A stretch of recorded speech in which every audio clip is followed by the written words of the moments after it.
In this tutorial, I'm going to be talking about Chaturanga, which is a pose that is commonly done in yoga classes, an all-level yoga class, but is something that actually requires quite a bit of upper body strength and a little bit of knowledge about how to set up the pose.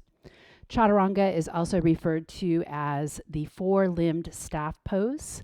And so if I were to show you from the side, this is what I would be like if I am on my hands and I'm in plank position. So it's actually a modification, a lowering down from plank.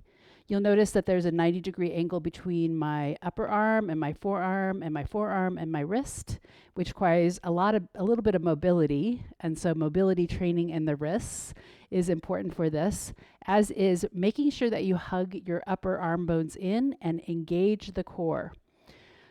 I'm going to show you some ways to strengthen your body so that you are more likely to be able to come into the Chaturanga.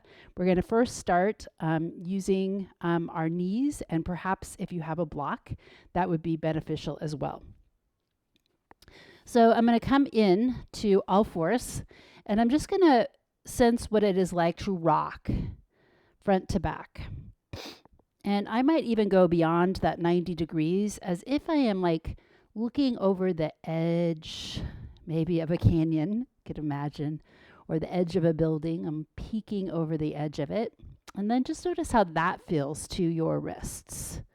We need to activate the hands, active hands, spreading your fingers, pressing down through your middle knuckles.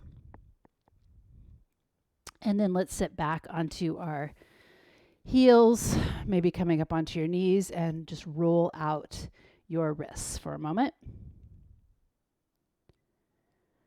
Now, kneeling plank, we bring our body into alignment like if we were in full plank, but we just drop the knees. Now, here you'll notice that my arms are not in position for Chaturanga. I could lower myself to the floor by bringing my upper arms back. But what I really need to do is I need to make sure that my hands are back behind my shoulders. So I'm going to move them back a little bit. And then I'm going to come into that move where I'm looking over the edge. And then I'm going to sit back maybe into child's pose and then come forward. There should be no sharp shooting pain in your wrists or tingling or numbness in your wrists. So just paying attention to that.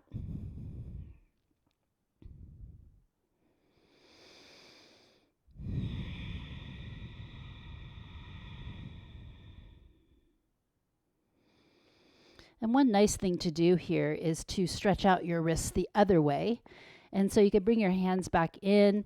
And then what I'm going to do is I'm going to flip my hand over so that the back of my hand is on the mat. And I'm just going to very gently press in to that and stretch out the other side of my forearm. Take a deep breath in. Let's switch to the other side.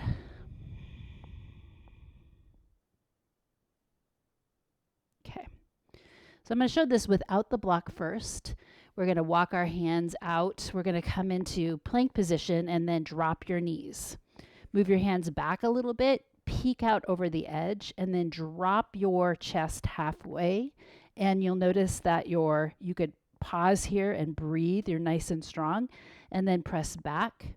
So we'll just do some of these strength building, just coming down as far as it feels okay to you, and then sitting back. So it's like little push-ups, Chaturanga push-ups, four-limbed staff pose push-ups.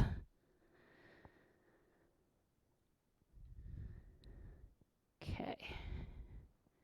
Now from here, notice where your pelvis is, and we're going to place the block so that my pelvis can actually be supported by the block. And so I can come down and then just let my pelvis be supported. And here I am in supported Chaturanga. And then I can press up and back. And then you can come forward, Chaturanga, four-limbed staff.